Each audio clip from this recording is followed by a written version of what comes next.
আসসালামু আলাইকুম সম্মানিত ভিউয়ার্স, এই মুহূর্তে আমরা অবস্থান করছি দশগড়ের শাহরুল জামে মসজিদে, যেখানে কিছুক্ষণ পর মরহুম রেদওয়ানের জানাজার নামাজ অনুষ্ঠিত হবে। ভোর 5:30টায় বাড়ির পাশের হাওরে মাছ ধরতে গিয়ে বজ্রপাতে রেদওয়ান আহমদ নিহত হয়েছেন। রেদওয়ান আহমদ আসলে খুবই মেধাবী একজন ফুটবলার ছিলেন এবং এমসি কলেজের শিক্ষার্থী ছিলেন এবং শাহরুল গ্রামের অলিউর রহমানের দ্বিতীয় ছেলে ছিলেন এই রেদওয়ান আহমেদ। আসলে মরহুম রেদওয়ান আহমেদ উনি ছিলেন খুবই শান্ত এবং ভদ্র একজন মানুষ। ওনার মুখে সবসময় হাসি খুশি লেগে থাকতো, সবসময় মানুষের সাথে ভালো ব্যবহার করতেন। আমরা যতটুকু জেনেছি যে মরহুম রেদওয়ান আহমদ তিনি আসলে আজ ভোরে সকালে হাওরে মাছ ধরতে গিয়েছেন এবং সেখান থেকে আসার সময় বজ্রপাতে তিনি মৃত্যুবরণ করেছেন। ওনার সাথে ছিলেন তার ভাই, তিনি আহত অবস্থায় সম্ভবত মেডিকেল চিকিৎসাধীন অবস্থায় রয়েছেন। আসলে প্রত্যেক মানুষ মৃত্যুবরণ গ্রহণ করতে হবে। আসলে মৃত্যুর মতো নিশ্চিত এবং বেদনাদায়ক জিনিস দুনিয়াতে আর কিছু নেই। আসলে এই মৃত্যু থেকে আসলে কেউ রেহাই পাবে না।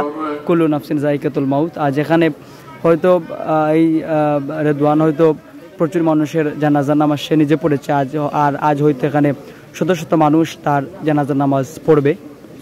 আর আমরা যতটুকু জানি যে রেদওয়ান আহমদ আসলে মিডিয়া ব্যক্তিত্ব ছিলেন। আসলে খেলাধুলায় তিনি খুব একটি এগিয়ে ছিলেন, খুব ভালো খেলতেন এলাকাতে। আর আজকে আসলে তার জানাজায় আসলে তার পরিবার আসলে খুবই শোকসন্তপ্ত এবং তার পরিবারের সবাই এবং শুভাকাঙ্ক্ষী বা যারা রয়েছেন আশেপাশের তারা সবাই তার জন্য দোয়া চেয়েছেন এবং তার মাগফিরাত কামনায় দোয়া চেয়েছেন। তাকে যেন আল্লাহ পাক জান্নাতের সুউচ্চ মাকাম দান করেন।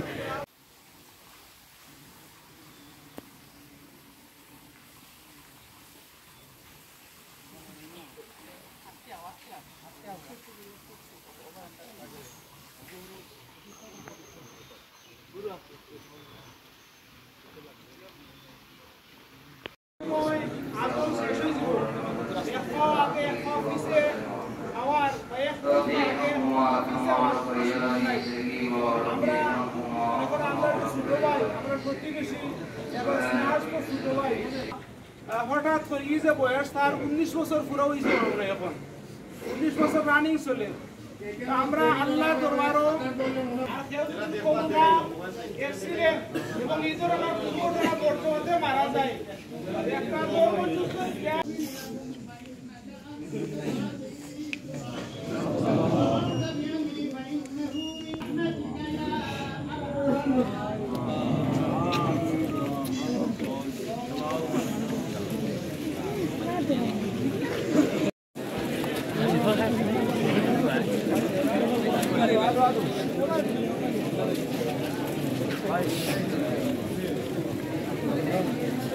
রামরান করবে না।